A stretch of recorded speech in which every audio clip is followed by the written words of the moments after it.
नमस्कार, मैं डॉक्टर अजीत भारती आज फिर आपके लिए हिंदी विषय के अंतर्गत एनसीईआरटी कक्षा 11वीं विषय हिंदी आरो इसके गद्य खंड का पाठ है स्पीति में बारिश, जिसके लेखक हैं कृष्णनाथ। तो इस पाठ से संबंधित हम आपके सामने लेकर आए गद्यांश का व्याख्या नंबर 5। इससे पहले हमने 4 गद्यांश आपके सामने लाए थे, इसके डिस्क्रिप्शन बॉक्स में जिनकी लिंक आपको मिल जाएगी। तो ये प्रश्न नंबर 5 हो गया। तो इसमें पूछा जाता है इस प्रकार से प्रश्न, निम्नलिखित गद्यांश की संदर्भ प्रसंग सहित व्याख्या कीजिए। यानी जो गद्यांश दिया इसका संदर्भ लिखना है, प्रसंग लिखना और व्याख्या लिखना अनिवार्य है। तो चलो फिर इसको कैसे लिखेंगे।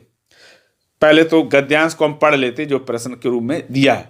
ठीक, अगर कालिदास यहाँ आकर कहें कि अपने बहुत से सुंदर गुणों से सुहानी लगने वाली स्त्रियों का जी खिलाने वाली पेड़ों की टहनियों और बेलों की सच्ची सखी या सभी जीवों का प्राण बनी हुई वर्षा ऋतु आपके मन सब सादे पूरी करे, तो शायद इस पीति के नर नारी यही पूछेंगे कि यह देवता कौन है, कहाँ रहता है, यहाँ क्यों नहीं आता है। इस पीति में कभी कभी बारिश होती है। वर्षा ऋतु यहाँ मन की साथ पूरी नहीं करती। धरती सूखी, ठंडी और बंध्या रहती है।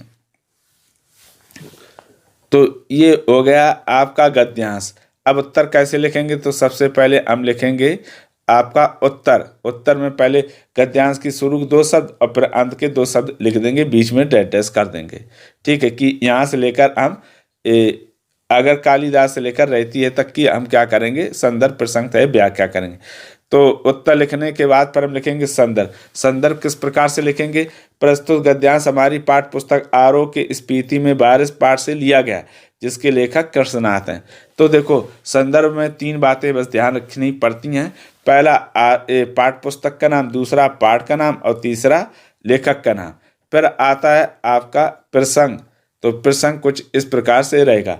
लेखक कहते हैं कि स्पीति घाटी हिमालय के बीच में बसी चोटी है। यहाँ मानसून के बादल नहीं आते हैं, इस कारण यहाँ वर्षा भी नहीं होती है तथा यहाँ के लोग बरसात की सुंदरता के आनंद को नहीं जानते हैं। देखो, लेखक कहता कि स्पीति में घाटी में क्या बारिश कभी होती नहीं। जब बारिश होती नहीं तो वहाँ के लोगों को बारिश के बारे में जानकारी नहीं, तो बेचारे उसका आनंद कैसे ले सकते हैं। और कालिदास का नाम इसलिए लिया गया क्योंकि उन्होंने बारिश का खूब वर्णन किया है। अब व्याख्या कैसे लिखेंगे, तो हम उत्तर डालेंगे व्याख्या पे लिखेंगे संस्कृत के महाकवि कालिदास ने वर्षा ऋतु का वर्णन बड़े ही सुंदर रूप में किया है। वर्णन का क्षेत्र विंध्याचल है, मगर स्पीति में वर्षा होती नहीं है। अगर कालिदास स्पीति के लोगों के लिए वर्षा का सुंदर वर्णन करें तो वर्षा होने पर स्त्रियां बहुत प्रसन्न होती हैं। पेड़ों की डालियां हरी भरी हो जाती हैं, उन पर फूल खिल जाते हैं। बेल वर्षा के साथ खेलने लगती हैं, अर्थात वर्षा के साथ हवा चलने से बेलें इधर उधर झूमने लगती हैं। बेले का अर्थ यहाँ पर टहनियाँ। तो ऐसा लगता है जैसे बेलें सहेलियों के साथ खेल रही हों, उनके गले लग रही हैं। गर्मी से व्याकुल मनुष्य पशु पक्षी सभी को जीवन प्रदान करती हैं। इस प्रकार वर्षा सबको खुशी प्रदान करती है। वर्षा के इन गुणों को जानने पर स्पीति के लोग पूछेंगे कि यह कौन सा देवता है तथा इस देवता का नाम क्या है, इस देवता का निवास स्थान कहाँ है। सबको खुशी देने वाला देवता अर्थात वर्षा स्पीति घाटी में क्यों नहीं आती है या आता है। लेखक का कहना है कि कभी कभार बारिश हो जाती है तो बर्फ की बौछारों के रूप में होती है, जो मुँह व हाथों को छील देती है। बर्फ की इस वर्षा से ठंड और बढ़ जाती है, लेकिन धरती सूखी की सूखी रहती है तथा पृथ्वी पर कुछ नहीं उगता है। वह तो बांझ के समान बनी रहती है। जिस प्रकार बांझ स्त्री की संतान नहीं होती है, उसी प्रकार स्पीति की भूमि भी कुछ भी पैदा नहीं होता है। तो ये हो गई आपकी व्याख्या। अब और समझ लो। देखो, लेखक ये कहता है कि कालिदास कैसे हैं, उन्होंने वर्षा ऋतु पर बहुत सुंदर कविताएं लिखी है ना। उनकी एक कविता का नाम ही मेघदूत। ठीक है, तो लेखक कहता कि जब कालिदास वर्षा की सुंदरता या खूबसूरती का वर्णन करेंगे तो जो महिलाएं होती हैं या वहाँ का वातावरण कैसा खुशनुमा होता है, उसका आनंद उठाते हैं।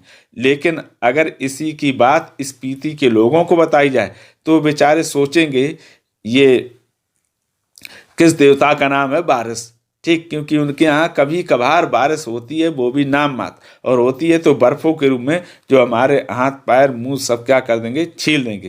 कहने का मतलब बड़ी कठिनाई में रहते हैं।